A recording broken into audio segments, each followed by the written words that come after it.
An early top story tonight, Governor Asa Hutchinson gives the go-ahead for children ages 12 to 15 to receive COVID-19 vaccinations. Our Jay Bird joining us live with more on the governor's announcements. Hey, Jay.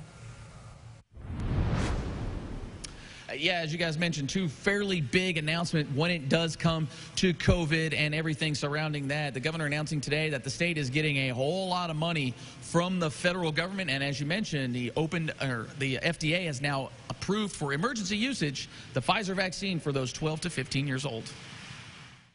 Thank you for joining me today. Governor Asa Hutchinson announced Tuesday the Pfizer vaccine has been approved for emergency use for kids 12 to 15. The governor providing a number to call and to make those appointments. But you can call and make the appointment anticipating that guidance will be forthcoming, and there will be some that will be ready to give that very quickly. Providers can choose to administer them now, but most will wait until there's further guidance given out and plan to begin doing so Thursday. So we're hoping to have that guidance from the ACIP by Thursday, and then allow us to be able to start, working those. Colonel Robert Ator says the state will have vaccine in every county and 375 clinics by the end of the week to be ready. Everything's on the table. We want to make sure that every Arkansan has an opportunity to get a vaccine. Governor Hutchinson also announced the state is getting $1.57 billion for the state to spend.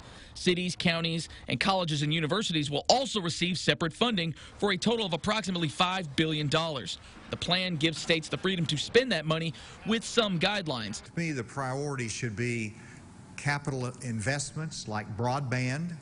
It needs to be investments that we can make that does not incur long-term spending and indebtedness of the state. The governor created a steering committee similar to the CARES Act, and they will have much more time to allocate these funds until the end of 2024 than they did with the CARES Act.